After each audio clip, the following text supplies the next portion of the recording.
Sorry about that. Yes, people. Welcome back to another stream on the channel. This is your Game Week 30 preview. And yes, Game Week 30. We've got 8 more games left. The season is almost coming to an end. But yes, we have reached 30. And yeah, it feels like it's been a while since I last hosted a stream or last on the stream. So yeah, I'm glad to be back. And yeah, as always, we've got panels here to discuss football this weekend in general, etc., etc. Should be a good one tonight, and yeah, should be live and impact day. So let's start off with bringing off first one co-host, big Arsenal fan, huge Arteta fan. He believes in the process, and it's Manny himself. Hey there, man. You really are incorrigible. Yeah, I'm good. I mean, I'm looking forward to this weekend, and of course, it goes without saying that after that shambles in Germany, where we were gifted a draw, this weekend is must win, and it's because of the way we're. I mean, I'll talk about it in detail once we talk about it, but once we get to that game, but you're going to see why some of us just aren't confident that we can win it. Or with anything this season. Yeah, 100%. Next one. He's a big Luke Shaw and Harry Maguire fan, also United fan. It's been a while for him, actually. It's the return of another co-host. His name is Hardeep. How you doing, Hardeep? Big up Manny Apology, big up Oris brother. Absolute pleasure to be back, and I'm looking forward to this. Sorry guys, I've been really busy with university assignments, of course, my major project. That's still the main focus, but commitment's still the channel first of all. Yeah. You never need to apologise, Budgie. Work is worship, as we say. Of course. Do I stand correct that you're a big Luke Shaw and Harry Maguire fan, Hardeep? I completely deny that, generally. No chance. Chelsea fan, good to see you. Says big up my friends. Big up to you, Chelsea fan. Always. Actually, you know what? Yeah, special mention to you, Chelsea fan. You always see a comment in every stream that I'm doing. I'm always seeing your username. So big up to you, Chelsea. Hope you're doing well. Actually, you know what? You won't be doing well because you just got slapped up by Luis Enrique. So yeah, you're not doing well. But yeah, but I'm talking about football way. But yeah, this is game week 30, guys. I don't know. I need something, guys, because Arteta's in my head. So I'm just gonna say this. It's game week 30, lads. And yeah, the first game is actually, I don't know why it's not 12:30 kickoff spot. Yeah, Burnley Bournemouth. Not exciting for us, but obviously Burnley need to collect as much points as possible. They are around in that relegation zone. Let me start with Manny. Manny, how are you for this game, Burnley Bournemouth? I've said it before, Orest. I'm going to say it again. Burnley are as good as gone. They're just like Luton Town last season. They have so much spirit, but willing spirit doesn't get you far enough unless you're able to really make something happen. And of course, Bournemouth will be more determined than ever to make sure their ex-manager Scott Parker gets more misery. And I think we already have a prediction for this game. I really can't see anything other than a Bournemouth win. I don't even want to discuss this in detail. Bournemouth are on the up. Burnley are cut adrift. 3-1 to the Cherries. Yep. Yeah. This one with Hardeep. What about you? What do you think? Yeah, as this goes, I think if you look at it from Burnley's point of view, they're more or less touching relegation candidates without doubt. And of course, I don't think we'll get relegated and come the end of the season. It has to be one outcome without doubt. I'd say with the Bournemouth, they've been really excellent throughout the past 4 games, actually. So I'd say 2-0 to Bournemouth or 2-0 to Cherries, let's call it. Yeah, Chelsea fans got the same review as well, too. Bournemouth. Yeah, you know what? I can't see Bournemouth winning this, so I'm just gonna say Bournemouth winning. I'm gonna say 3-1 to Bournemouth. I think it'll be nice, comfortable for Bournemouth, and yeah, with Burnley, yeah, they're probably Burnley, man. The thing is, right? I hate seeing Burnley in the Premier League because they seem to do well in the Championship, but then they just don't do anything in the Premier League, like. And I don't blame him because it's Scott Parker, man. Every time this guy is in the Premier League, tactically, I don't think he's strong enough. be surviving with a team. So, yeah, I mean, yeah. Sorry, Burnley fans. You'll be playing the Championship next season with Tottenham and Wolves. So yeah, yeah. Sorry about that, Burnley. But yeah, that's all predictions locked in. Next one. This is a good game, in fact. Sunderland Brighton. Before we speak about the game itself, I did see Fabian Herzl. I mean, this manager, by the way, he's an absolute. I don't rate this guy at all, but what he said today was, "Oh, I'm going to be the first guy to congratulate Arsenal if they when they win the Premier League and blah blah blah. I apologize about Arsenal." I mean, listen, let me get this right. He's only saying this because he doesn't want to be like a fool at the end if Arsenal doing it. And then obviously when he was complaining about how Arsenal. So, I think he needs to grow up, Fabian Herzl. Look, I know he's young. I know he was 30 or 34. And obviously, he's still young. He's the youngest manager ever. Yeah. His stupidity and his nonsense quotes that he's going to be the first one to congratulate Arsenal. I mean, yeah. I mean, like 2 weeks ago, a few weeks ago, he was saying how you were saying you would never want to coach the way Arsenal win or the way they play. So, yeah. But now you just like, oh, I'll congratulate them. But, yeah, I mean, Sunderland Brighton, I think, my thoughts on, look who we've got in here. What's happening, people? Come on. Yes, Raj, how you doing? All good, my boys. All good, all good. How you lot been? Well, really good. Thank you, bro. It's been a pleasure Sorry to for see being you. late, man. I had a bit of trouble connecting. I'm not in the best environment, but I'm here nonetheless, innit? Yeah, it's cool. Don't worry. Manny, was he going to say something, Manny? I was just going to ask what was Raj's prediction for this particular game, Burnley against Bournemouth.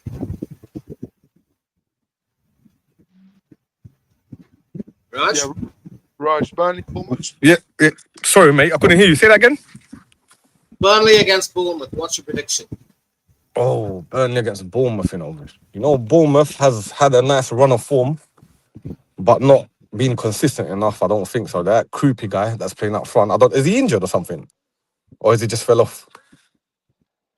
Kroopy. I don't know if he's injured, but he's actually been one of his team's better players this season. Yeah, that's the reason why I put him into my fantasy team. And since I put him into my fantasy team, I haven't got no points from him. So I presumed he was injured, innit? So, yeah, I mean, that could go either way. And Burnley, not being the greatest form, can't even name you their best player this season. But yeah, it looks like a Bournemouth win, innit? Burnley, Bournemouth. Fuck it, I don't know, bro. That one there. Yeah, I mean, yeah. We all got. If you're going for a Bournemouth win, just give a scoreline, any scoreline you like. 1-0 Bournemouth. 1-0 Bournemouth. Cool. What? All right. Yeah, Sunderland Brighton, man. This one's a big one. Hardy, I'll start with you first. What do you reckon? No, I'd say for our past couple of games, Sunderland have been pretty much hit and miss. Obviously, with Brighton, we're pretty much a bogey team, especially in the Premier League. I could see it being a full 2-2 draw, actually. It could go either way, actually, and considering both sides in terms of forms. For our past 5 games, they have been in touching distance of reaching where they want to be. So, if you look at it from an informed point of view, obviously, with Welbeck, he's really influential for Brighton. And obviously, up front for Sunderland, Robbery, he's been somewhat hit and miss this season, quite inconsistent. I could see they've been goes in this. So 2-2, actually. Yeah. Money? Yeah,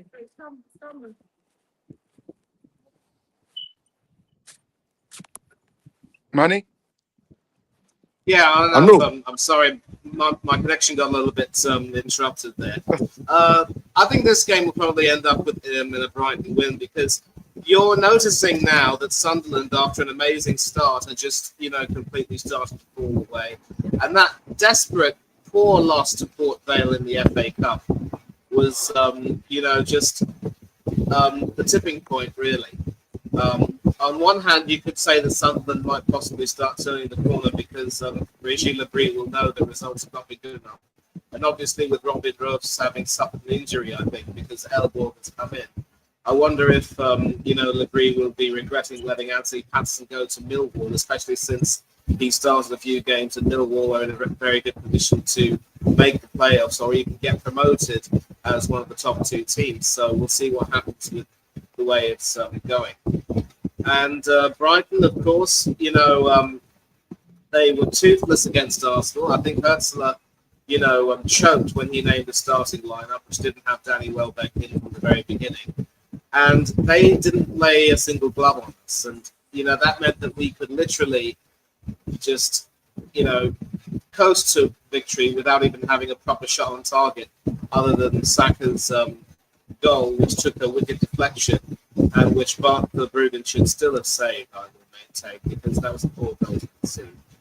But Brighton do have the knack of doing quite well away from home.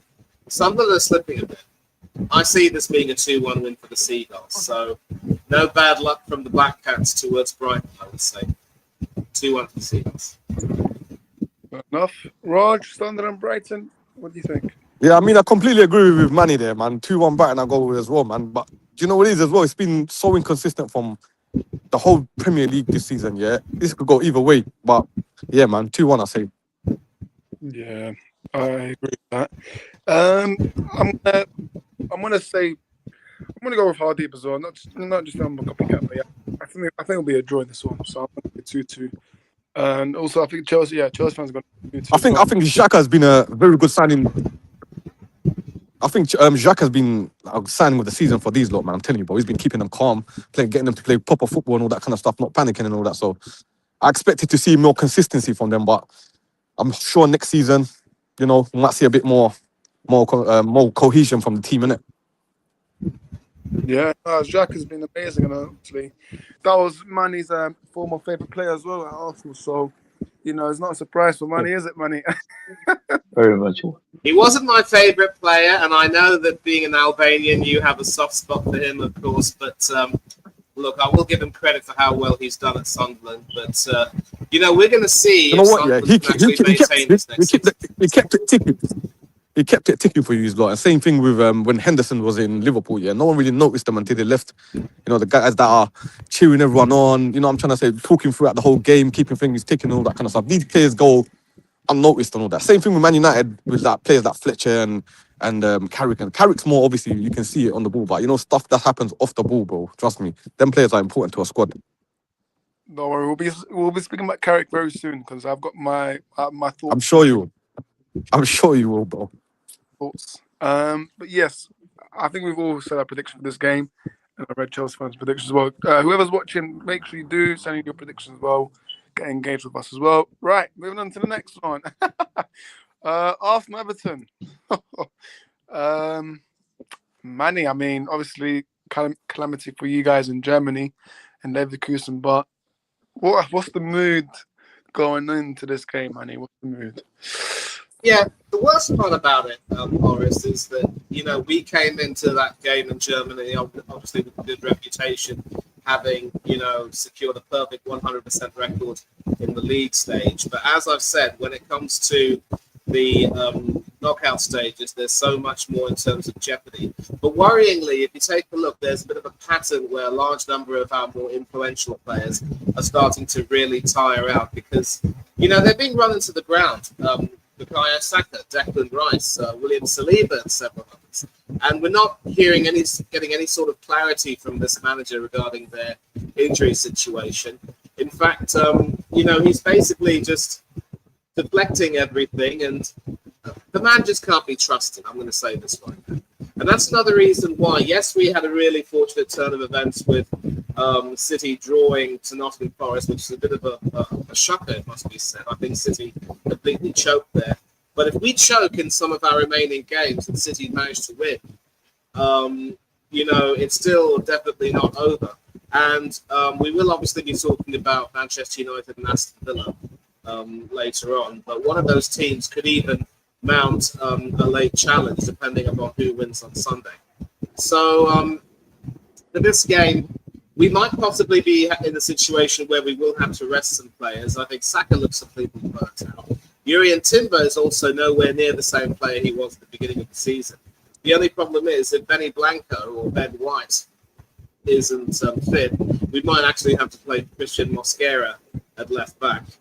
And the sad part is that even Saliba and Gabriel, they were not very convincing last night. Saliba has looked very sloppy this season.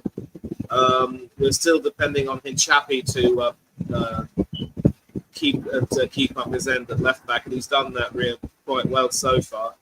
And sadly, of course, despite evidence to the contrary, Arteta still sees Martin Zubimendi as this amazing midfielder in addition to the squad, so he will be picked no matter what. Well, at this point, we're crying out for some change. Bring Lewis Skelly in there, get some muscle in there, because Zubimendi just is it defensively. We all know that. And, we've got so many problems, and I don't even know if I can actually give you an idea of what our starting lineup would be, because there's so much doubt about whether or not we'll actually put out a full strength 11, such as the fitness of the players we have. It wouldn't surprise me if Noni Madueke ends up starting ahead of Bukayo Saka tomorrow. But yes, he won the penalty, but a lot of us could see that. Did he really though, man? Did he really? Honestly.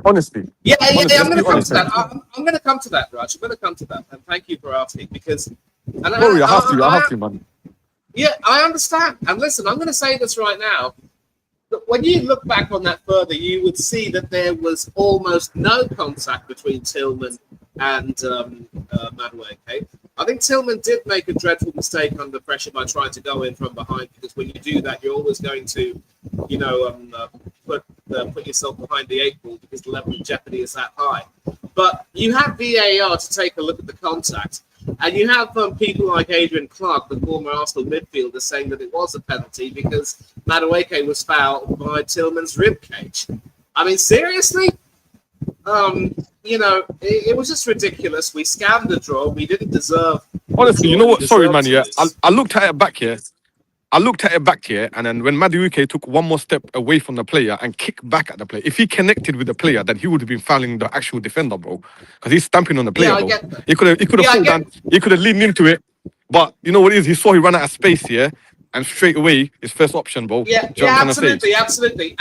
In fact, the more you look at that, Raj, that you see that he was basically, I think he was trying to move out of the way, and then he just got his feet in the tangle. So the referee did him a favour, and we didn't deserve that.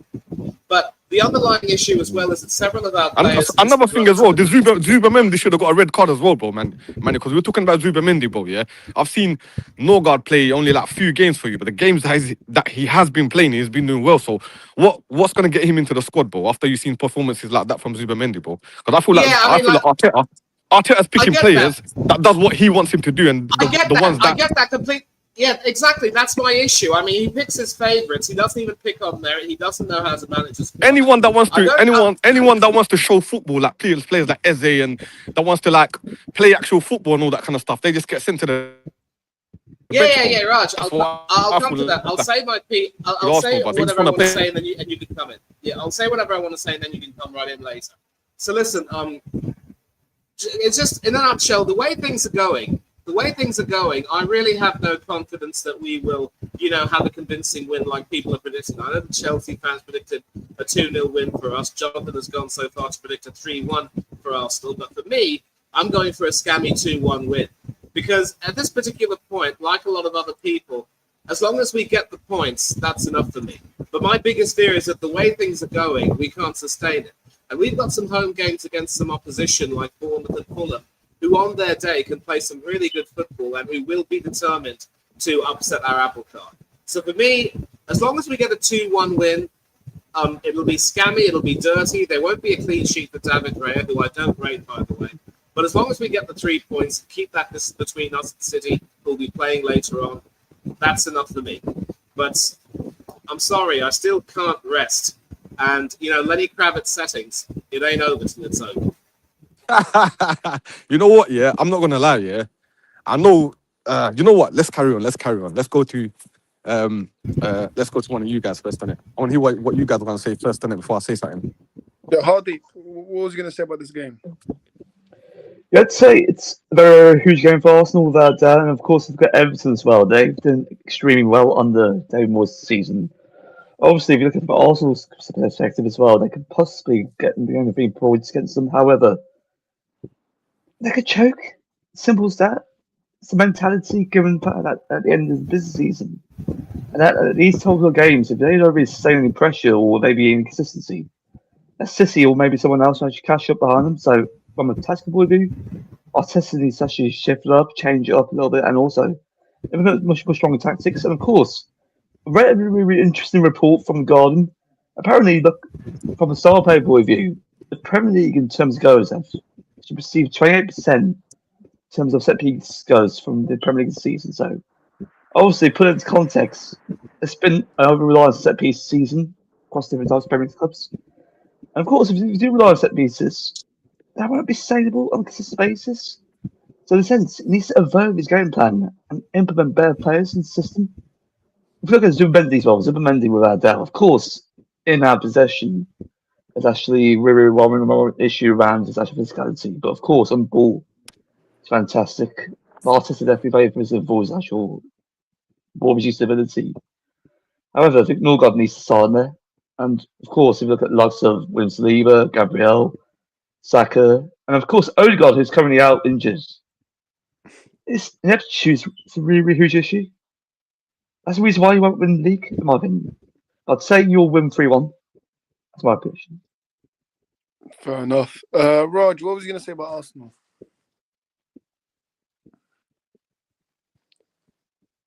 You muted, Raj. Can't hear you. Yeah. Sorry. Where do I start? Basically, yeah. If Arteta carries on the way he's playing, picks the players that he wants them to do what he wants them to do instead of expressing themselves and all that kind of stuff, it's going to be an absolute shit show, bro. I'll be real with you, bro. We played against Man United. Played against Everton twice, bro. Yeah, they went down to 10 men at one game and they end up winning. We played them recently. It was a techie game, bro. Trust me. They won it, bro. I'm telling you, they won it, bro. When you want to play a shit show game with them, bro, yeah, they won it. But I feel like if Arsenal come out, bro, yeah, and actually play football, they can actually do damage. They could probably win like 2-3-0 if they want to actually play football. But I feel like it's going to be a shit show, but it's going to be probably like a 1-1 draw. Beto coming off the bench or something like that, bro. You know them ones there, and Arsenal gonna scumbag a goal somehow, bro. Like honestly, bro. Like I can't see why Arsenal fans feel like, well, not many, but most of the Arsenal fans, as long as it's for them, as long as it's working, as long as they're top, bro, yeah, they're backing it. Until they ain't, and then they're gonna come out like we ain't been talking all this time, bro. Do you know what I'm trying to say? Because there has to be some sort of I don't know, standards, bro. Do you know what I'm trying to say? Kind of standards. Like I remember sacking Man United managers that finished second and only won the FA Cup and all that kind of stuff, because that's standards, bro. Do you know what I'm trying to say? It may be detrimental to us in the future. Maybe we shouldn't have done it in hindsight, but that's the kind of levels that you need, bro. And when you're looking at that squad, the manager is not rotating players enough. He's wearing Saka out to the fucking ground, bro. After his grade 3 injury, bro, he should have eased him in. He's got enough players. He could have put Max Dowman on. He could have kept Ethan Ranieri, bro. There's a lot of players that could get a shout in that team. But he always picks his same players because they only know one thing, bro. Do you know what I'm trying to say? And it's working for them, so why would they change it, in all honesty, bro? Do you know what I'm trying to say? I know it looks ugly and all that kind of stuff. I had even Wayne Rooney came out in the interview saying, defending or playing football like that. And, bro, I love Wayne Rooney, but, you know, players that don't play football, bro, they're on their own, but they lost their head off the football, bro, because most Man United legends, bro, they took a lot of shit, bro. But, yeah, I see probably a 1-1, bro. I'll be honest with you, bro. If Arsenal come out and play football, they'll probably win 2-3-0. But I can see a 1-1, bro. I can't see Arsenal doing anything different that they haven't been doing already, bro. Yeah. Even in context, if you look at it from a league standpoint as well, obviously, 7-point gap between them and City, it's not really huge. However, inconsistencies continue. The points total will drop without doubt. Manny, what do you think? There's enough points still left. How many points left as well until the end of the season, bro? So there's a lot of points to gain for every team, even United, bro. United could even do a scumbag one and maybe even finish second, bro. I don't think they're going to win the league, obviously, bro, but somehow, bro, I don't know, fam. We can even maybe finish second, third. You know what I'm trying to say? Is none of us expected us, you know, United to do even finish top 6, bro, if I'm honest with you.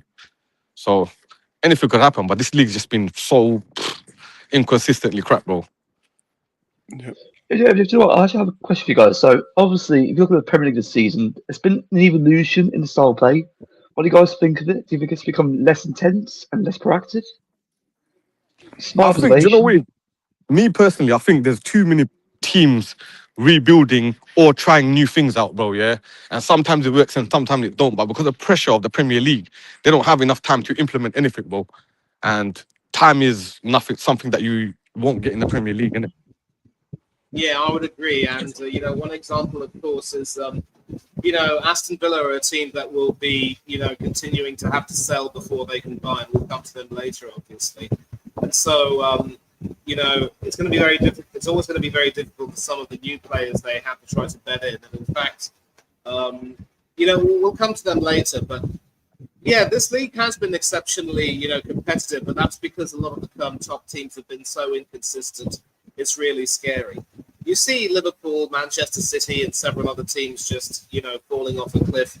And as much as you'd like to credit Aston Villa for recovering after a dreadful start to, be in the Champions League places and at one point being talked of as possible title contenders, I think their squad, lack of squad depth and the fact that they've been the most fouled team has counted against them.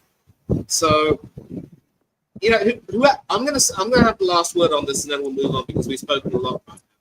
Whoever wins this league will deserve to win the league, but let's not pretend that this league has been absolute quality this season, because it hasn't. It's been one of the most inconsistent, schizophrenic leagues I've never remember, and it's not really a good advertisement. And I think we're starting to see that right now with the team struggling in Europe. In fact, it was only Aston Villa that won in Europe this weekend, with every other team either losing or drawing. So we're starting to be found out. But I just at this point, I can't wait for the season to be over, and I'm not even excited about the upcoming World Cup. But let's just get it over with. And on that note, let's just move on to the next game, shall we? Yeah. Oris, you ain't saying your predictions for Arsenal versus Everton, bro. I just remembered, bro. They got one of the deadliest wingers in the Premier League, bro. Oh my days, blood. Ndiaye. Yeah, bro. Kill man Ndiaye, fam. Okay, no, bro. Sorry for the swearing and that, but boy, that guy's on his day, he's on smoke, bro. I'll be honest with you. On his day, he's on smoke, bro. He is. I mean, look, if I'm gonna go with Manny's prediction. I think it'll be tight. I'll say, you know what? I'm gonna say 3 to Arsenal. I think there'll be a lot of goals in the game, and yeah, I think Arsenal. What, scumbag goals or what? Loss of concentration, and then they're gonna bring everything back in the game. He's like with their comeback corners, but yeah, look, as long as I think Arsenal fans, as long as they get the 3 points, they don't really care how they play, really. But for me, right, if Arsenal want to win the league title, you have to play at your highest level. You can't be just scamming wins, and then when you don't win, when you don't lift the trophy in May, you'll be blaming Arteta. No, listen, scummy wins, they're fine, but when you play against City or Liverpool, you can't get scummy wins. You have to play at your highest level. So, listen, I think they'll beat Everton, but it could be a surprise in this game. As Maddie said, I mean, depends if some of the players are even injured. So, who are the 3 goals going to come from, though? Yeah, again? Yes. Who the 3 goals going to come from? What, set pieces? It's not going to come from the attackers, bro. Set pieces, yeah. I'm say, Gabriel hat-trick. Listen, like Man said Gabriel hat-trick, man. Is that... like Raj mentioned, United went to the Emirates. Cunha's Cunha dancing. Yeah. But listen, look, I'll be interested to see what Everton can do at the Emirates. And yeah, to be fair, Arsenal are really strong at the Emirates though as well. So I don't think they're going to take a loss. If anything, I think it's going to be a draw, bro. Maybe a draw, maybe a win. I don't think they're going to get that lucky with that many set pieces, bro. They get the odd, maybe 1, 2 set pieces, but 3 set pieces in a row, I don't know, Bob. That would just determine the season, innit? Yeah, exactly. Right, moving on.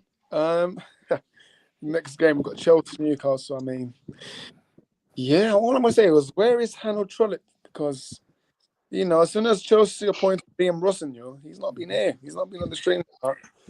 Yeah, I mean, look. He's doing up enjoyment, bro. He's doing up enjoyment. If Liam Rossignol can get the Chelsea job, me and Raj can get the United job, man. Because honestly, 100%, bro. I'll put out the kits there, bro. No problem, blood. Because if you look at Liam Rossignol's CV or his history, Hull City, and that's really it. Like, he used to play for Hull City. I think he used to play for them, right? Or is it another club that he used to play for? So, yeah, I mean, Oris, would you believe me if I told you I got the same licenses as him, bro? He's got a UEFA B license. I've got UEFA B license as well, bro. no, Literally. I believe that, yeah. Listen, you're forgetting that you have more licenses than Amrim's staffs at United. You know Oh that? my days. He had no license. I leave my guy Ruben alone, but let him just heal, blood, innit? Allow him, bro, innit? Yeah, he's healing with that 10 million pay. Let him heal, bro. Let him heal. Anyways, Chelsea, Newcastle. Look, I don't really know what to say about this game because Chelsea, that's funny. Like, against PSG, they got slapped. Like Luis Enrique, bring him to Theatre of the Dreams. Bring this man to Theatre of the Dreams, Luis Enrique. Why? I don't know why Raj Soon is land, there. bro. Soon land. Soon land. Oh, you agree with me? Yeah, cool. Yeah, but Luis 100%. Enrique needs to bring him. I don't want to see this Nagelsmann propaganda. I want to see Enrique propaganda, right? Anyways, I'll leave you that. I'll leave you that for a minute. But yeah, But Chelsea, didn't else want to do that though? Didn't else want to do that though? They won't even do that without that. just, I mate, thought we're bringing someone else. they're gonna give this bloody character full-time job. But anyways, I'll leave you to the game. But Chelsea, Newcastle, I'm just gonna say 2-2. I'm saying a draw here. Chelsea, I just don't rate Chelsea. I don't rate their manager. I don't rate none of their players. I think they're awful. Like Esteval hype, man. No, I'm telling you guys, I don't rate one single Chelsea. I'm telling you, like Caicedo, okay, fair enough. Caicedo, yes, but apart from that, they're all dead food. Like Cole Palmer's thinking about Manchester United. Hey, who's Chelsea's best player in your opinion right now? It has to be João Josh. Pedro probably. Yeah, João Pedro definitely. It's Garnacho, bro. No, it's not. I'm telling you, I got a lot. Listen, I got a lot of Chelsea fans, yeah, like as friends and all that kind of stuff. In every group, bro, yeah, they saying they mugged us off. They mugged us off, bro. He's worth about 80. He's worth about 60. I'm like, bruv, enjoy, blood, enjoy. Yeah, I don't know what they've been watching, but yeah, Garnacho, no. But no, listen, Pedro, that's fair enough. But then again, he's a bit of consistent, but I just don't rate Chelsea at all. And that's why we're going to finish above them this season, anyways. Yeah. I'm saying 2-2. I don't think Chelsea win it. I don't think Newcastle win it either. So I think a point shared for me. Manny, what about you? Yeah, you took the words right out of my mouth. I can only see this ending in a draw because the thing about Newcastle, though, is they showed against Barcelona that they were definitely up for the fight. And United as well, bro. Huh? And United as well, bro. Trust me, they was very organised against us as well. Yeah. And obviously that goal from Wilfred Osula, I mean, that was, worthy of winning any sort of game. And I'm surprised that he hasn't been sought after by other clubs already. But believe me, in 1 or 2 seasons, you're going to have some clubs coming in for him. But, I'm glad you mentioned that, by the way, Raj. And, they showed against Barcelona that they were up for the fight. And they should have won that game. But sadly, they conceded that last-minute penalty. Last kick of the game, they conceded it. Now they've got it all to do with the new camp, and I think that might be a step too far.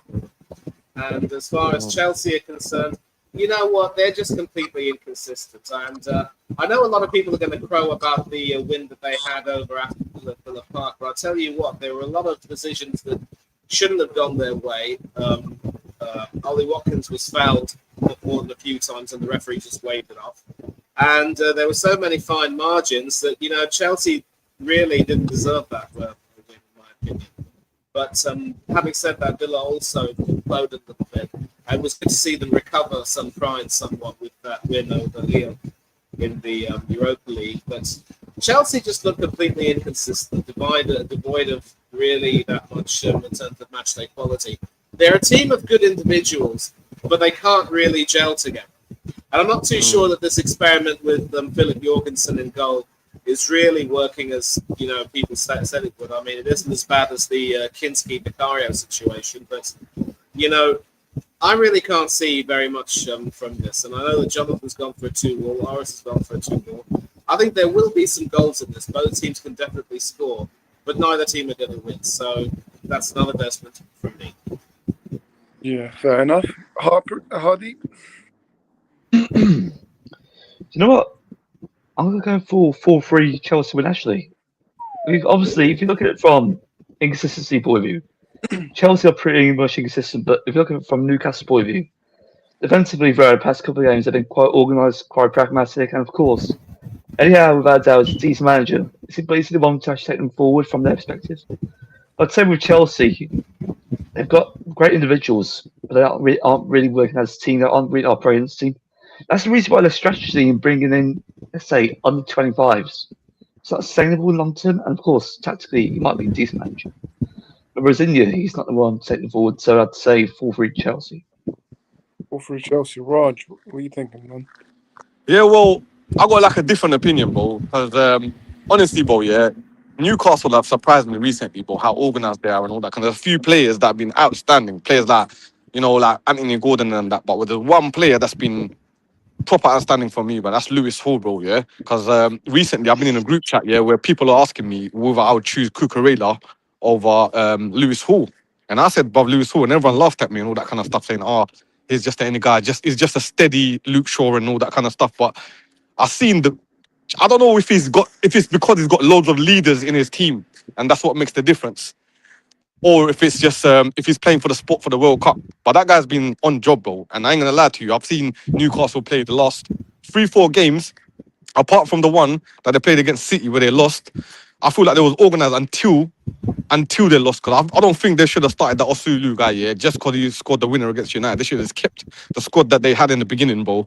That was working for them. They didn't have no Joelinton or nothing like that, bro. They came on late. Obviously, they got a European game and all that kind of stuff. But I think that game could have gone differently if they didn't have a big game midweek and all that kind of stuff. So Newcastle, and to talk about Chelsea, bro, yeah, you don't know what you're gonna get from them, bro. You might get a João Pedro hat-trick, bro. You might get a last-minute winner from Garnacho. You don't know what you're expecting from them. But one thing I know I'm going to expect is Newcastle will be organised, bro. I can tell you that for free. They're going to be organised. And obviously, they're going to have one eye on Barcelona over the weekend. It's a big game. They might rest players and all that kind of stuff. It could go either way. But I think it's going to be a scrappy eye. It's going to be like a 2-1 or a 3-2 to Newcastle, bro.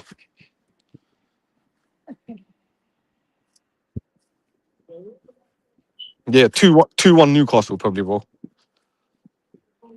Yeah, I think Oris just hear me? dropped out. Yeah, we can hear you. Oris has just dropped out a bit, and he'll come back. Yeah, I think 2-1 Newcastle, man. Yeah. I mean, loads of games that come up, and you ask about scores and what it could be, fam. This season, it could go anywhere, bro. You can put any two random teams up and ask me what the score's going to be, bro. But because how inconsistent this league has been and every team's been, bro, everyone's got different goals and all that kind of stuff. The teams that are scrapping out on the bottom for relegation, they're suddenly turning up and all that kind of stuff. So this part of the season, bro, it's really difficult to predict scores, bro. I'll be honest with you.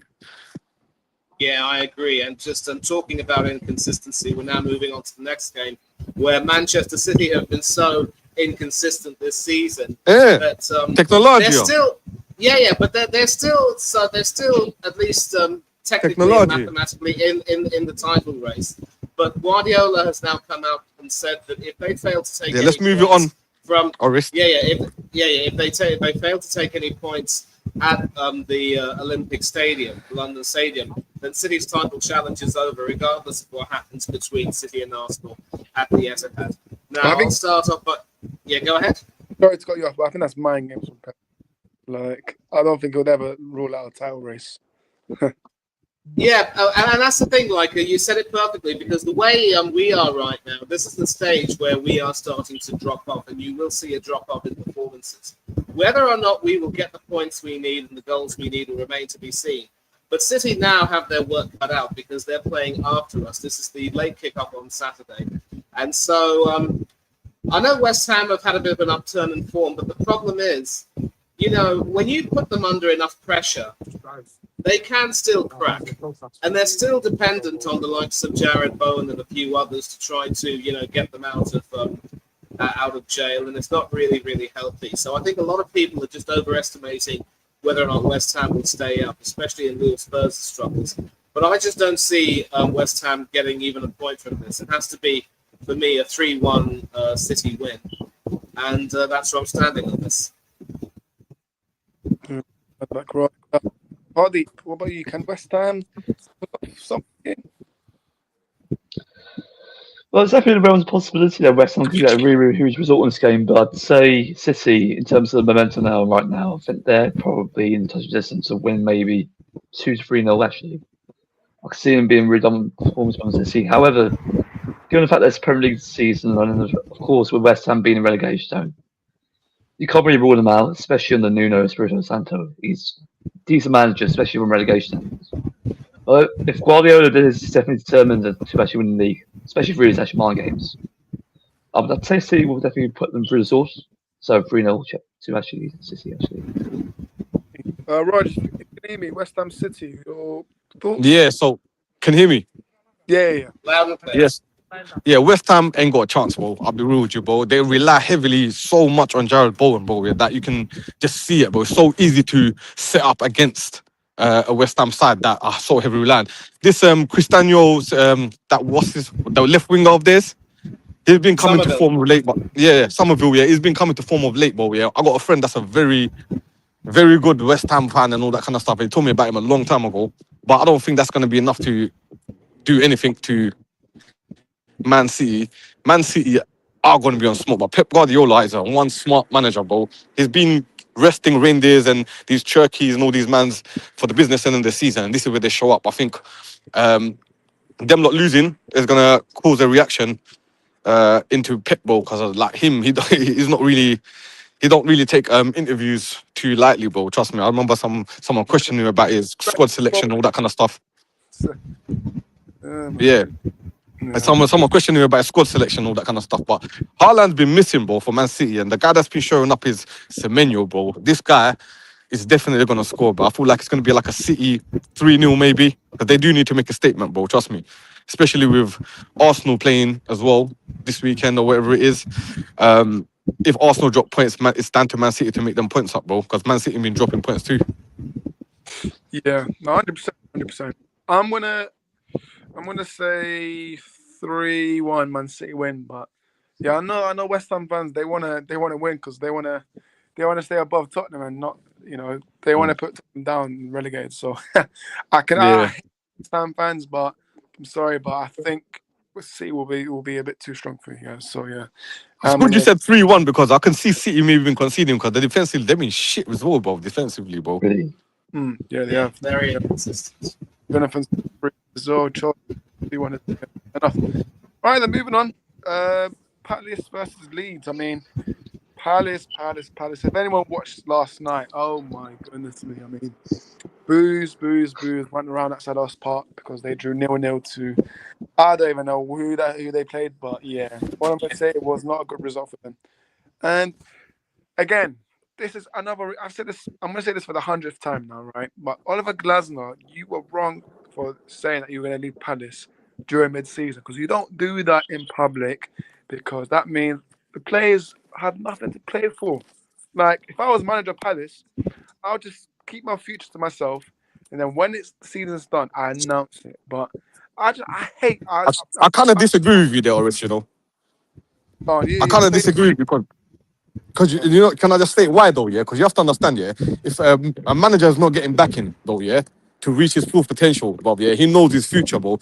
Time is of the essence, bro. You got the World Cup coming. He needs to prepare for his next team, and the players, no matter which manager's playing now or which manager's gonna come in, they're gonna play for their spots in the World Cup, bro. Do you know what I'm trying to say? It's not going to affect people like that, but I appreciate his honesty, bro. He's not going to fall off. He's not going to just quit and all that kind of fall out with players. He just carried on and just kept it real, bro. And sometimes it's the best way, Bob, just to keep it real sometimes. Yeah. No, I'm going to disagree, and I'm also going to give my prediction for this one, and we'll start and go around. The reason why Orest has a point here is because, yeah, listen, I get the manager's frustrations completely, but we're also going to segue talking about Igor Tudor later on. And all I can say is that history tells us any manager who sees it fit to air his dirty laundry and say, I'm off at the end of the season, more often than not, 9 times out of 10, 99 times out of 100, 999 times out of 1,000 that you can go on, it doesn't help the players one bit.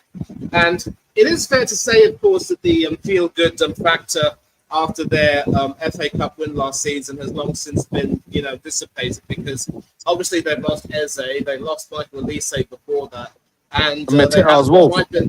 Yeah, Mateta as well. No, Mateta's still with the team. Is he injured? Are they? Oh yeah, sorry, my bad. Yeah, because he was supposed to go to AC Milan, but I think the medical failed, so he's still with the Eagles for the rest of the season, and then he might decide to leave. And so what happens between now and then will at least determine on what footing Palace will be able to stay solid. I think it's fair to say that their European adventure might not last very long unless they get a result against Larnaca, which is the team they played against, and we'll see how far they go. But, when you are a manager and you know that your team's in a bad way, you don't just publicly declare your future like that. You don't just publicly say, you know what, I've had enough of this, I'll be off at the end of the season, especially with so long to go until the end of the season. You stick it out, you maintain an air of professionalism, you work with the team, and then near the end, if you aren't able to achieve your aim, then you can say what you want to say. And even then, there's a condition that the team should be, at the very least, safe from relegation. And I think Palace will be safe from relegation, but I don't see them getting higher up the table. And Leeds, although I think at this particular point they are lower than Palace in the table, they're actually the team in better form, and they've now qualified for the quarterfinals of the FA Cup. So they could actually end up succeeding Crystal Palace as shock champions. I mean, I'm not too sure that will happen, but we will. It's always going to be interesting to see what will happen. And of course, Leeds are 7 points behind Crystal Palace, and technically Palace are still not too far away from the European places. That's how inconsistent this league has been. I just think that the way Palace are going, I can't see them getting a result at Selhurst Park. And this actually could be a game that Leeds might look to win here. I'll go for a very tight 2-1 win for Leeds against Palace. Yeah, fair enough. Hardy? You know what I'd say with Palace season, especially around that post of November-ish, they've been so inconsistent. Of course, considering the actual political scenes and behind the scenes between the national chairman and, of course, Glasner, there's literally no harmony and obviously no morale within the team, and that's clearly down to lack of signings, lack of backing from his part.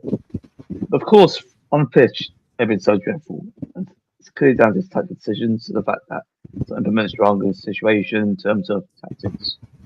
However, I'd say it will be 1-1 draw. Although, don't rule out Leeds. I could even like Crystal Palace at the Iron Ground. So I'm going to go for 1-1 draw. Yeah, I hear you. Raj? Yeah, so basically, just to reiterate on what I said earlier, yeah, I don't think it's going to affect the players in any sort of way, because hanging out in the public, I think even in private, the players would know the manager's not going to stay, because end of the day, bro, yeah, if I was a manager and you keep taking away my best players and selling them, yeah, and not replacing them with decent players for me to compete with, yeah, I'm going to be pissed off as well, bro. I'll be real with you, bro, yeah. Keep taking away these players like Adam Walton, bro, yeah, he had a bad boy performance the other day, bro, yeah. He never fell off, bro. Loads of players never fell off, but I've seen Crystal Palace play decent in certain games since Glasner's announced that, and I don't think that's going to affect them in any type of way, because any Crystal player that plays half decent is going to get sold by Crystal Palace, because it's just a machine, and that's just how it's built. And I think Glasner's realised that and has come out and said that maybe it might spark a reaction in keeping the best players and maybe investing into the squad. Maybe he thought that might be the right thing to do, to maybe call them out publicly, because he's probably talking to them privately and all that kind of stuff and trying to do something good for Crystal Palace. So like, he's never disrespected the club in any kind of way or the fans in any kind of way, and he showed up in every game. So I still believe, even though what's going on, I believe Crystal Palace can win 2-1. Yeah, have they signed Strand Larsen, by the way? Was it them lot that signed it? Yeah, He's been on job, bro. Look at it. Look at the difference, bro. He's come to play under Oliver Glasner, bro. He was in Wolves all these days, fam. Hardly getting a shot on, bro. Yeah. Wolves, Hardy. Do you know what I'm trying to say? And then yeah, bro. Strand Larsen since he's coming to Man City, bro. Crystal Palace. He's been on job, bro. Yeah, he's good. He's good. I don't think Glasner leaving is affecting the players at all, my bro. Trust me, it's just being realistic, bro. They don't even know if they're going to be here if they perform. If they're making to Europe, yeah, all the top 6 teams will be after the best players. And then how are you going to compete in Europe? I know Larsen, Raj, but there's one player that us United fans we want that see the Adam Walton. Yeah, we'll talk about him very soon, because obviously we got United next. But yeah, I'm going to go 2-1 Palace as well. I think Palace win this one. Yeah, 2-1's I think a safe option, bro. Daniel Fark, I'm going to give him a bit of like credit, because you know what, he like I remember 1 or 2 months ago, he had a lot of like clashback with the fans saying, "Oh, these next fixtures, he's not going to do anything." But Daniel Fark, he's turned it around. He's turned it around. So Yo, credit goes to him. where Because you you know going? what, he's done bits in the FA Cup as well. They're through. So yeah, they're doing something. Daniel Fark with Leeds. So yeah. But now we got next game, and that's a big one. Man United vs Aston Villa, and you know what? This is where I want Raj and Hardeep to entertain because I'm going to ask you guys this, right? If or when, whatever, if United do get Champions League football, what are you doing with Michael Carrick? So Hardeep, I want your opinion first, and Raj coming off. So Hardeep, Michael Carrick, keep or go for Champions League football? You know what? If that's the outcome, if let's say we do fairly strongly come the end of the season, especially in the Premier League, that's the only competition right now. That shouldn't be the outcome whatsoever.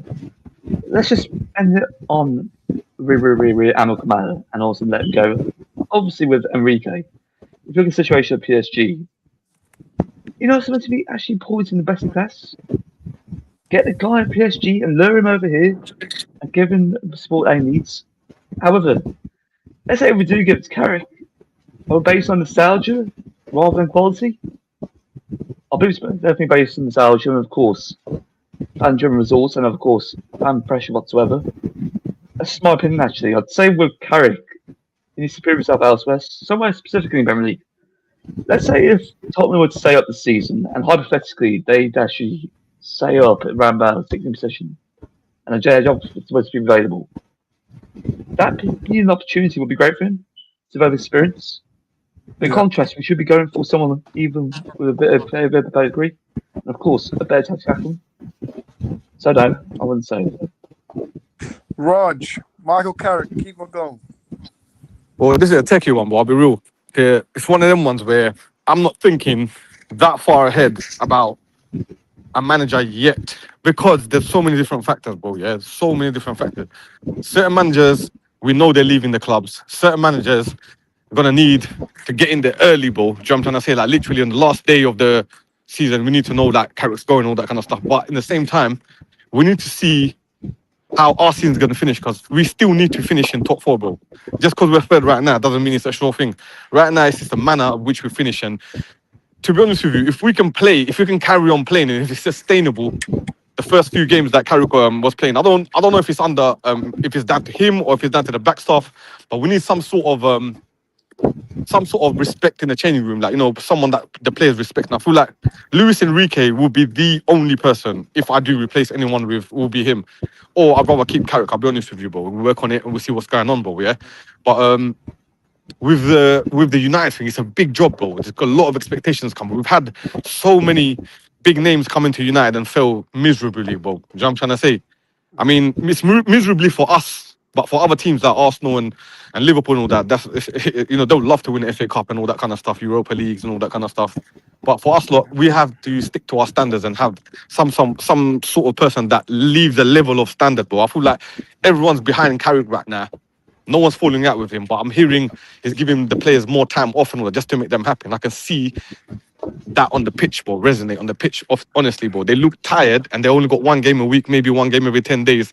But after a bit of time or the way they start the game sometimes is so slow, they feel like they look lethargic. And I don't understand why that is, innit? And I don't want to see that going moving forward. Do you know what I'm trying to say? I feel like maybe Amarim left a bit of standards behind. And, you know, Carrick brought out the joy and the football came out and then we saw football.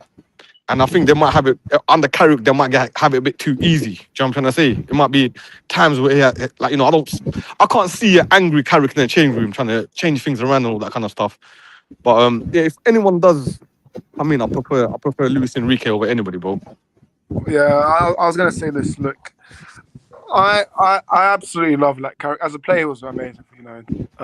He was like one of the like we've got a chant for him for a reason. So, listen, for me, I'm going to be so honest, and I'm not trying to be so brutal, but I think Carrick's in-game management has been appalling for me because when I'm seeing Brian Mbeumo, right, and listen, I still think he's a great player. Don't get me wrong, but he's had. I'm with you, bro. I'm with you. He's had so many bad performances, and for me, leaves it to like 70th minute, 75th minute. For me, that's Just for a moment of brilliance. Yeah, that's what I'm saying. So for me, I'm gonna go back to the Newcastle game. 10 men down, half time. Why don't you bring some changes? Make some changes at half time.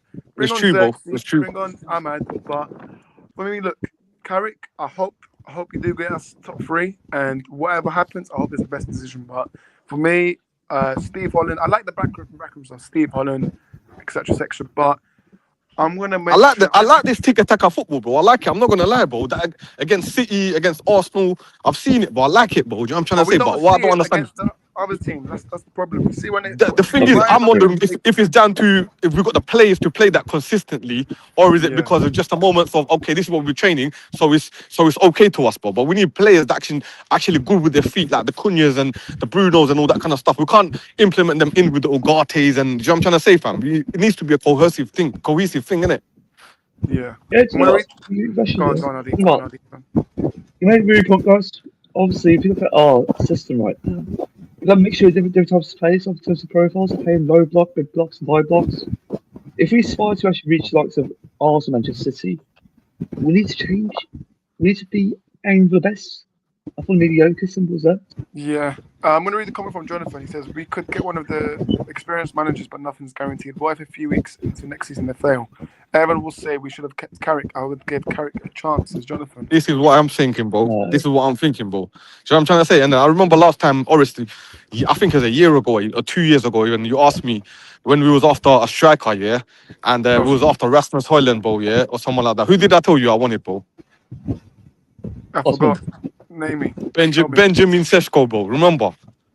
I told you this guy's gonna come and change everything, bro. I told you this before. I'm not as keen as him as I was back then, but I wanted him. Do you know what I'm trying to say? But not as him as like a main outlet, bro. You need certain Man United players need that kind of someone to take them under the wing, like a Cavani would be perfect. Like, you know, when we had Cavani, to have like a Šeško as well, or Ibrahimovic, like you need these kind of players, because I feel like you with United, bro. Yeah, we played a lot of players out there say just do your thing. With Mbeumo, like I agree with you, bro. Yeah, I'm a big fan of Mbeumo, bro. But I just feel like he's been getting away with a lot of stuff, bro, recently, bro. A lot, bro. There's a lot of finishes that he could have finished. Do you know what I'm trying to say? Cunha's been working his arse off, bro. Do you know what I'm trying to say? And Mbeumo's not even been doing half of that, bro. I'll be real with you, bro. This is the thing I don't understand. I mean, Carrick's mentioned that we're going to prioritise on left wing. I mean, Carrick, let's be honest, mate. The midfielders should be a priority, yeah? Well, I'm hearing Kvaratskhelia, bro. I'm hearing Kvaratskhelia and that, bro. What's this about, bro? No, not on the Ineos, Raj. That's not happening. I'm hearing thingy, Enrique's gonna come and bring him because you know why Kvaratskhelia can't get in the team. That's what I'm hearing, bro. Like bare shit, bro.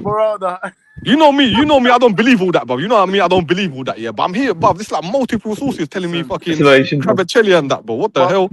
But one thing, I don't think this is going to be off topic, but I don't think I mentioned this on my channel. I believe I haven't, but what Jim Ratcliffe mentioned about the immigrant and immigrants being colonized, etc., etc.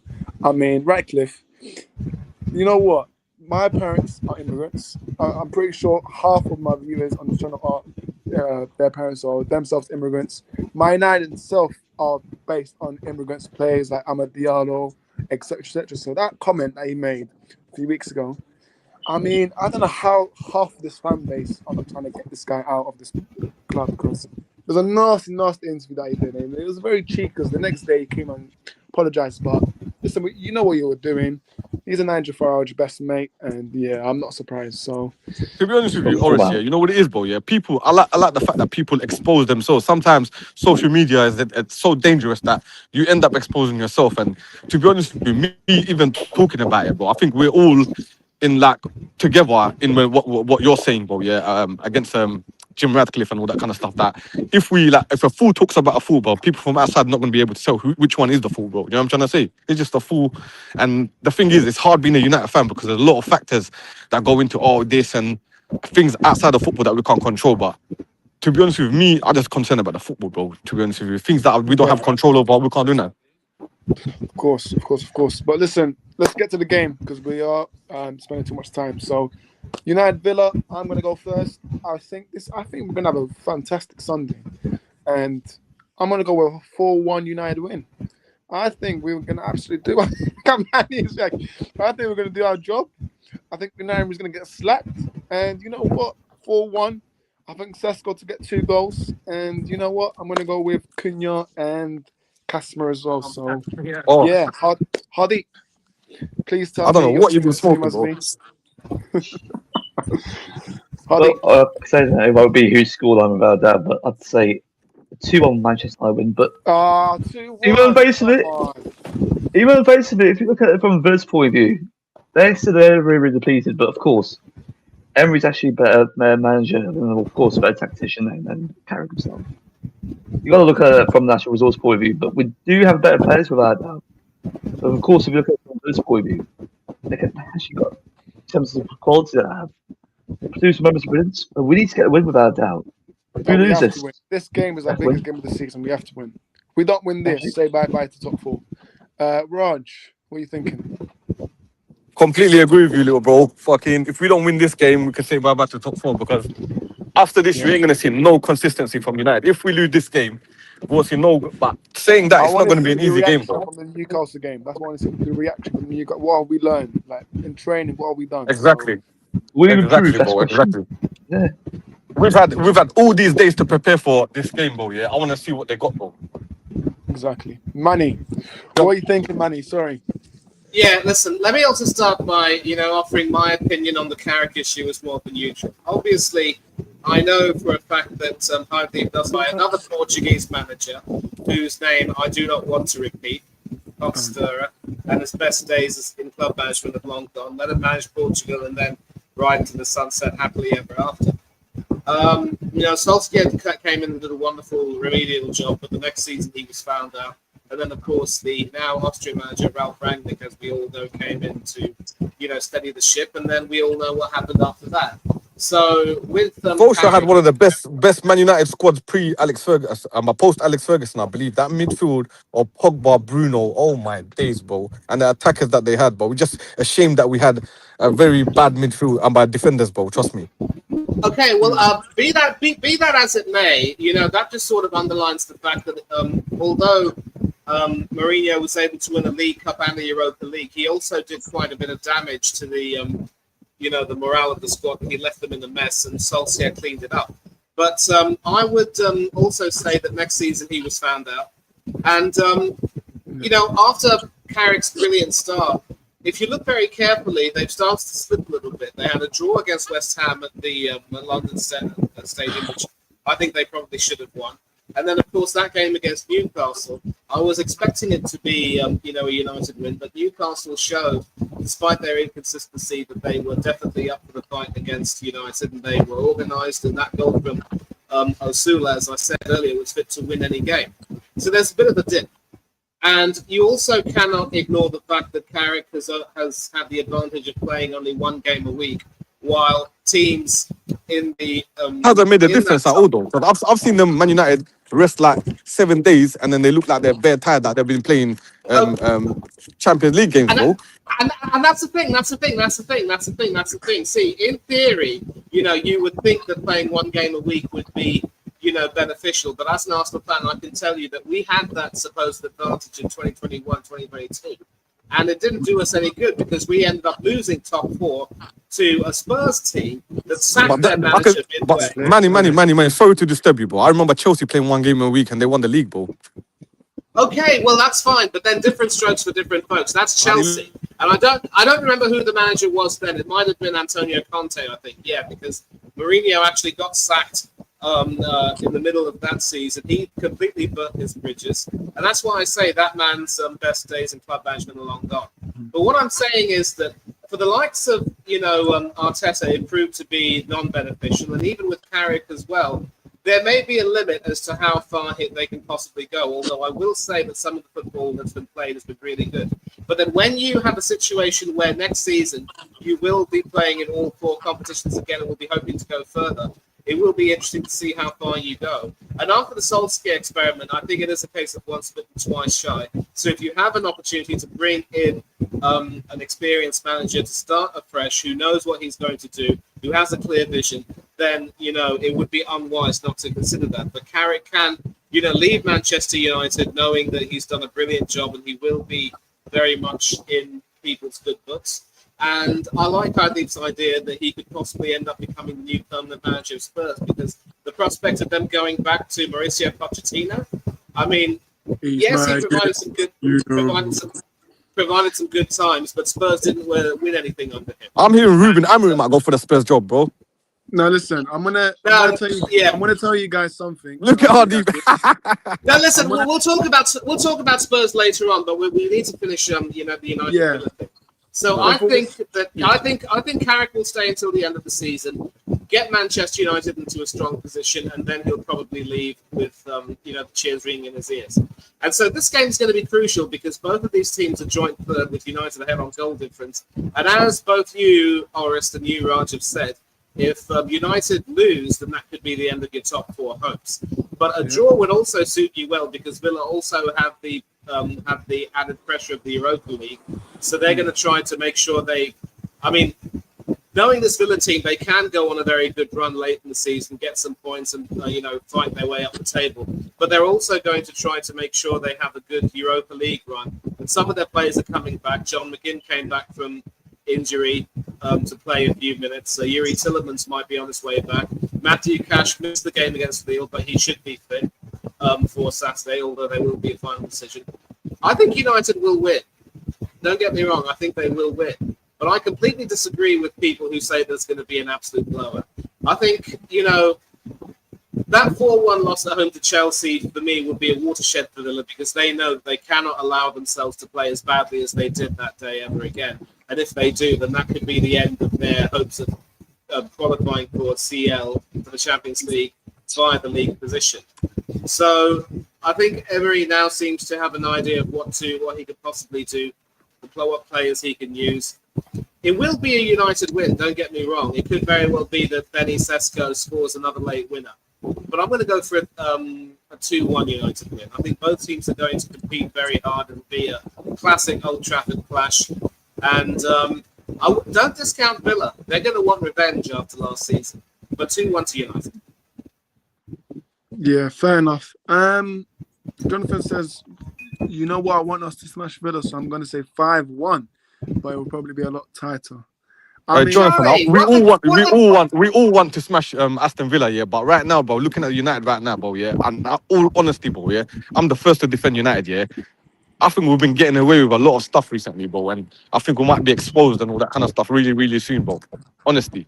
100%. Why do you hate Aston Villa so much anyway? Bro, they've already beat us this season once already, yeah. Did they? Right? Didn't they? Yep. Yeah, it's 2-1. Morgan Rogers. And you know what? We can talk about the Morgan Rogers and we can talk about the McGinns and all that kind of stuff. They haven't been consistent, but for whatever reason, when it's United, bro, everyone wants to put on a show, bro. You know what I'm trying to say? Everyone's trying to get into the national squad for whatever it is, bro. Playing for the contract. Carrick, Emery, tactical masterclass. I hope so, man. Oris, I hope we win 2-0 because I didn't even give my prediction, yeah. I hope we win 2-0 or even for John, bro, yeah. 5-1 and all that, bro. I wouldn't put my money on it, bro, innit? Put it that way.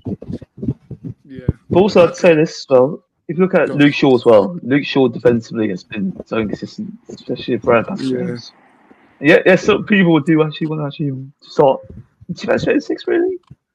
It should be out of scope, really. Well, look, hold it. I'm going to mention this, right? Defensively, if we are okay defensively and we don't just panic, then I think we'll look this. But whenever I see, you know what? I feel like I rinse and repeat myself every year, every stream, but Luke Shaw should not be playing Manchester United. Me and Hardeep have mentioned his name about 1,000 times now. Luke Shaw is not good enough.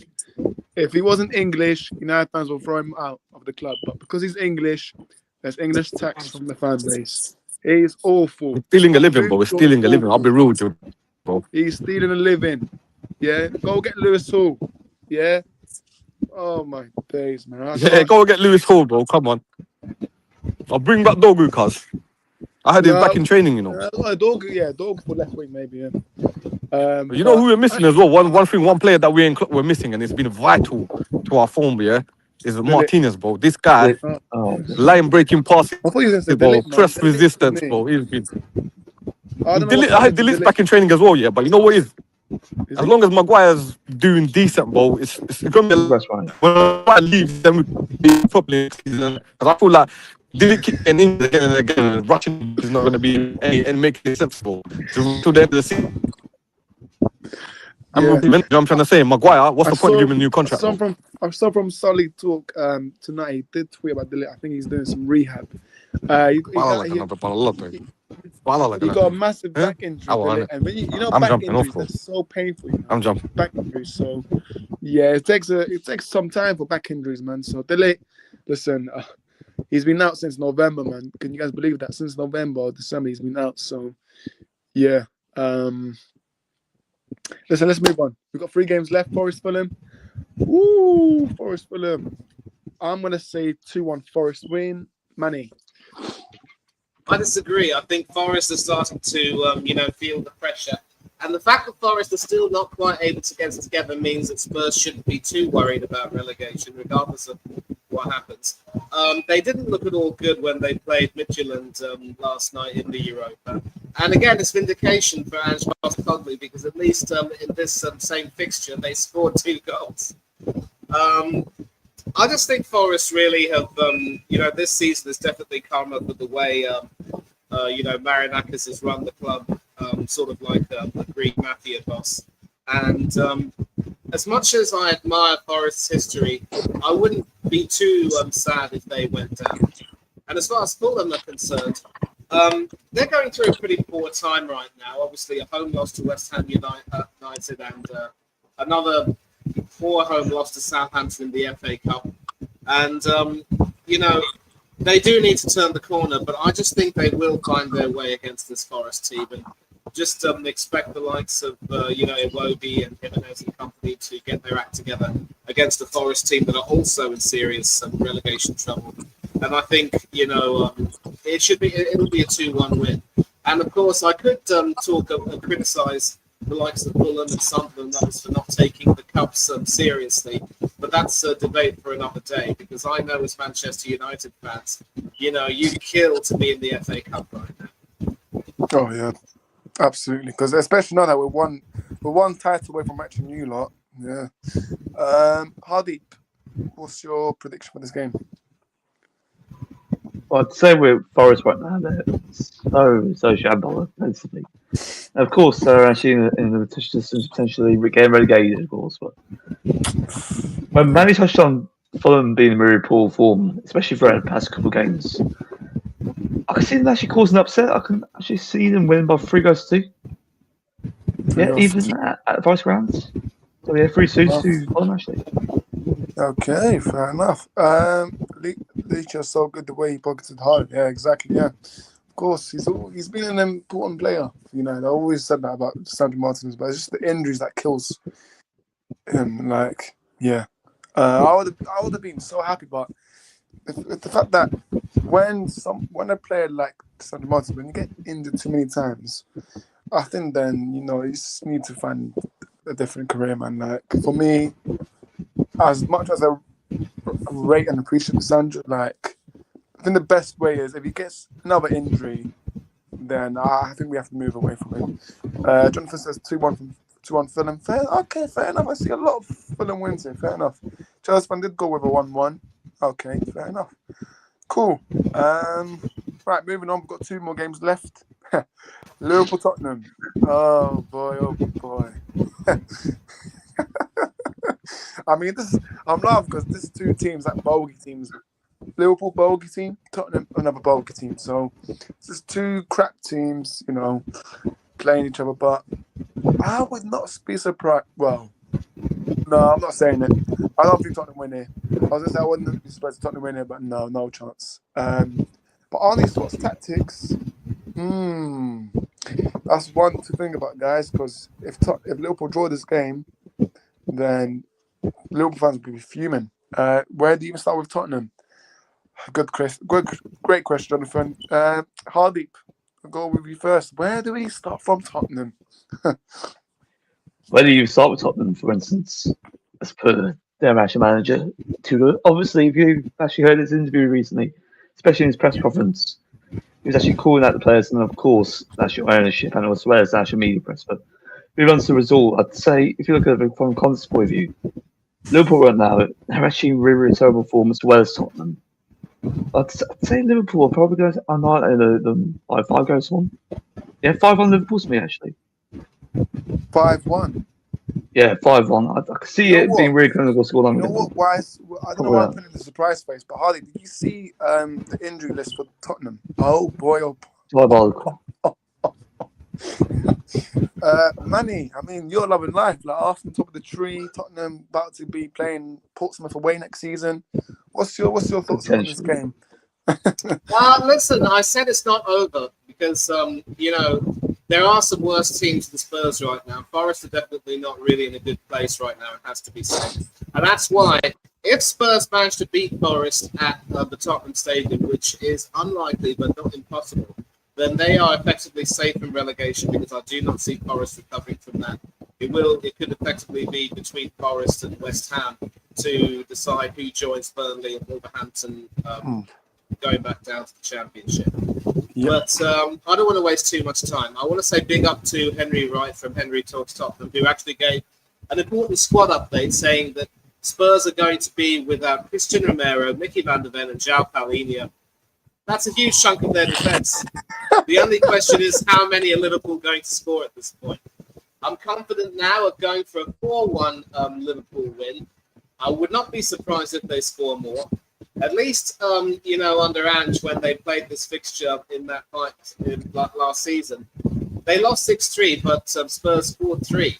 So you get some attacking football, you get some goals. Under, Thomas Frank, under Igor Tudor, we've seen Spurs flatten to deceive. I don't care about their Champions League performances because the teams, they faced in the league for the most part were absolutely poor. They could have given Atletico a run for their money, but then Igor Tudor choked by dropping Vicario for Kinski because in a big game of such magnitude, you trust your first choice goalkeeper no matter what. Even obviously, I'm not too sure you guys would necessarily remember this. You might be a bit too young. But Peter Schmeichel was such a big figure under Alex Ferguson that even whenever there were moments that he would be slightly out of form, you could never ever consider Schmeichel being dropped. And Raymond van der Gaal was an excellent deputy, but he would only really come into the side if Schmeichel had an injury. And Van der Gaal played this part, he earned his medals. But you stick with your first choice goalkeeper no matter what. Vicario, of course, was and still is a Europa League winner. He started with Kinski, threw him to the Wolves, threw him under the bus.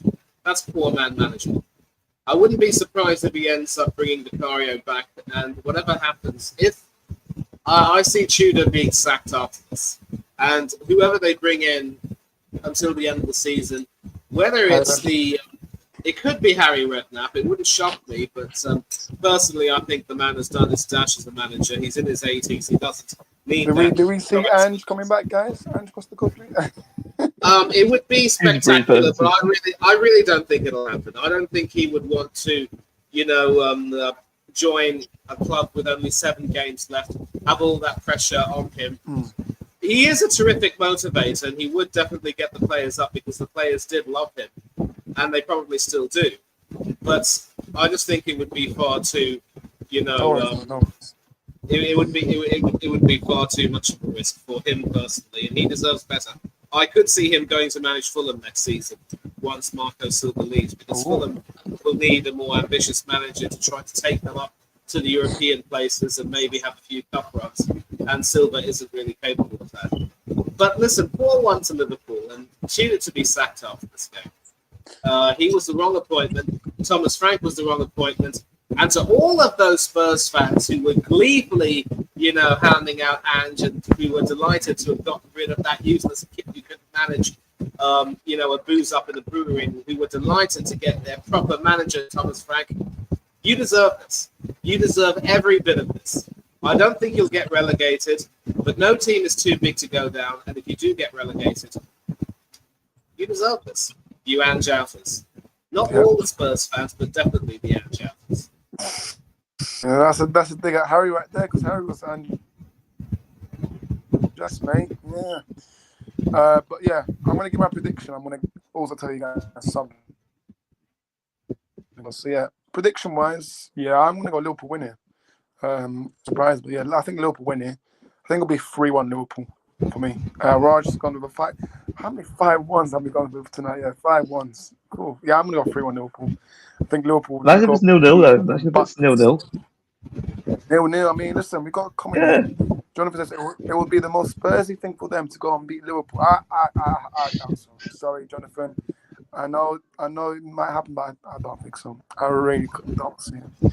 But I'm gonna drop a bomber, an OTF bomber. Right. So I've heard. Right. I don't know if Hardik saw this online, but I would not be surprised if next season's Tottenham's manager is Unai Emery. You guys gonna hear me first? Remember, I said it first. But this summer, Tottenham appoint Unai Emery. Right. I'm leaving it there. Boom. If he goes to manage Spurs, first of all, he wouldn't be too stupid to take that job. He's already managed Arsenal. I understand it would be a wonderful storyline to further cheese off the Arsenal fans who already despise him for no good reason whatsoever. But I don't think he'd be that stupid. No chance. I know that people will say, remember, OTF bomber. It won't happen. I'm telling you now, it won't happen. I'm a huge Emery admirer. I know. And what if it happens, man? You're gonna hate him, right? If it happens, you're gonna hate him, man, right? I'll be a little bit indifferent because look, we've seen Emmanuel Adebayor go to play for Spurs. I despise William Gallas, so whatever he did would have made no difference to me. And look, Emery was a good manager who didn't really get the respect or the credit that he deserved. But he wasn't infallible, but he didn't deserve to be abused the way he did. So I wouldn't be surprised if. I mean, no, I still don't think he'll take the job. But if he does, then I'd understand because maybe he's growing tired of things at Villa. But if Villa win the Europa League and they're back in the Champions League, I don't see why he wouldn't want to stay. But that's a story for another day. Of course. Right. We're on to the last game, and then we're going to wrap up. So Brentford, Wolves. I don't think we really need to say too much about this game. Wolves, I mean, fair enough. Rob Edwards has picked up a few wins, and they've played some salsa or whatever Spanish music in the dressing room. But I think that's a bit of entertainment, and I think he knows himself that they're going to go down. So I'm going to say Brentford 3, Wolves 1. Brentford winning, and Hardik's local team. Goodbye. Hardik, what's your prediction for this game? Considering how the Wolves have been throughout the past couple of games, I can see them getting a really surprising result, even potentially shocking result. Considering that the relegation though right now sat in 20th, out of balance in terms of actually proving safety and of course reviving the chance of staying up. I can see them winning by goals 0. 1-0 Wolves. 1-0 Wolves. And Manny? A little bit defensively, but good recently actually. More pragmatic and also obviously cheap transition. Yeah, they have been good recently, but they obviously had a disappointing loss to Crystal Palace, a game which I think they would have fancied winning. But teams like Wolves, obviously, there are games where you'd expect them to lose and they end up doing really well, and games where they're expected to win, they just can't cut the mustard. So this could very well be one of those games where they spring a bit of a surprise, and Brentford. This could very well be the point where they start to, slip a little bit more. They also had a pretty disappointing loss to West Ham on penalties in the FA Cup with Dango Otara, I should say, trying a Panenka. And this is what I'm also going to say, another pearl of wisdom. Do not try a Panenka. It's not worth it. If it doesn't come off, it'll make you look like an absolute pork chop, and it's just not worth it. But you know what? I'm going to go for a draw here. A Desmond, perhaps. 2-2 between the Bees and the Wolves. Fair enough. Jonathan's gone with a 2-0, and Jonathan mentions that the treatment from Trudeau of Kingston was shocking. 100%. Yeah, I mean, absolutely. I heard reports that he didn't even shake. Jed Spencer didn't even shake hands with Igor Trudeau also. Yeah, I mean, Thomas Brentford. yeah, it's just a calamity at that stadium, and it makes me actually want to vomit. I'm like about 15 minutes away from that bloody toilet. But yeah, I mean, listen, listen because they beat our team, mine and Hardeep's team in the final. I'd love to see them get relegated, but listen, anything can happen. So yeah. Whatever happens, Spurs will always be European champions, just as Leicester City will always be have won the Premiership more recently than Arsenal. So shade and Freud will do you no favours. Exactly. But yeah, we are going to wrap up because we have recapped all the games, and we did go a bit over time, but it's fine because Raj was talking about how great United was and how we're going to win the quadruple, but it's fine. Hardy, I'll start with you first. Where can we find you, and big up for joining? Well, guys, you can find me on social media, Instagram, obviously with you in terms of our Soul's football. We are producing different types of content. Most importantly, we're actually focusing on yourselves. So you can find me on Instagram at #football or #football. That's where you can find me on social media. And of course, if you want to actually follow me across my personal account on Instagram, just search for all #7. That's my account. And of course, next, search for Hard Dagwell, and as well as LinkedIn, I produce all my journalist content. That's where you can find me too. And I go up to the community, Manny, Raj, and most importantly, Yoris. Big up, guys. Well, thanks, stream. Big up, Hardy. Big up. And last but not least, Manny. Where can we find you? Big up for joining. Yeah, first of all, as well, big up to Raj for joining in and making us, a force. And obviously, he gave the stream some completion. And yeah, it's good to be back online. I'm glad that we got the chance to talk about these upcoming games and have some really, interesting questions. You can find me here on Norris Talks Football, and you can also find me on the channel by the name of Level-Headed Arsenal Fan Rashid. We do these streams called Raised Standards, where you can find me on a more frequent basis, and also tomorrow, about an hour or so before the game, we'll be doing the Starting 11 stream, where we talk about the Starting 11 and our predictions and our hopes for the game, our frustrations, and what we want and what we think will end up happening, which will not necessarily be what we want. And several other channels as well. Catch me on a Spurs fan channel, Spurs Asian TV, with our good friend Eugene, based all the way in Kuala Lumpur, Malaysia. And also up the Cherry Small Departments, I've got a new series that's just come out with my good friend Craig Beasley, and we're talking about, it's called Football Has a Problem, and he's dealing with quite a few of the more problematic issues facing football today. We were talking about rogue owners in our first episode, and we will be talking about VAR in the next one. So do please catch that. It'll be recorded, and you can watch it on playback.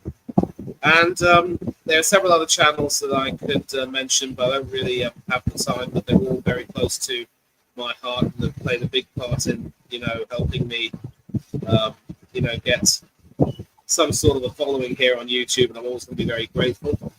And on social media, catch me on Instagram at MannyFangler1981, which is my full name in my year of birth.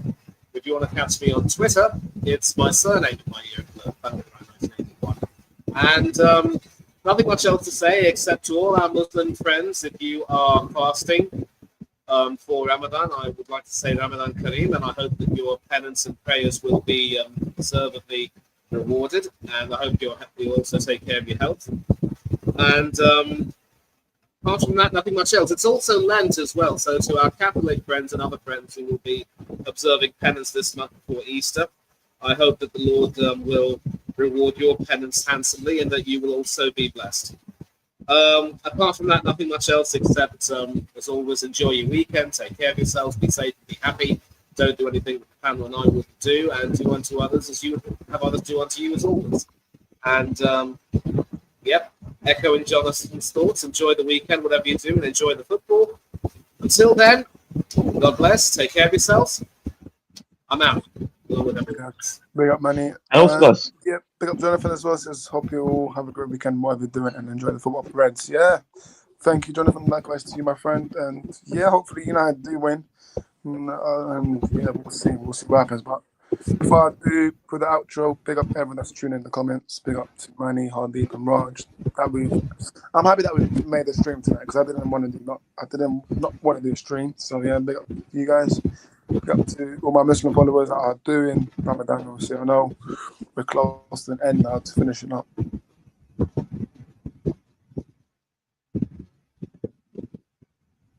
We're still there. I think he forgot to end the stream. Yeah, that's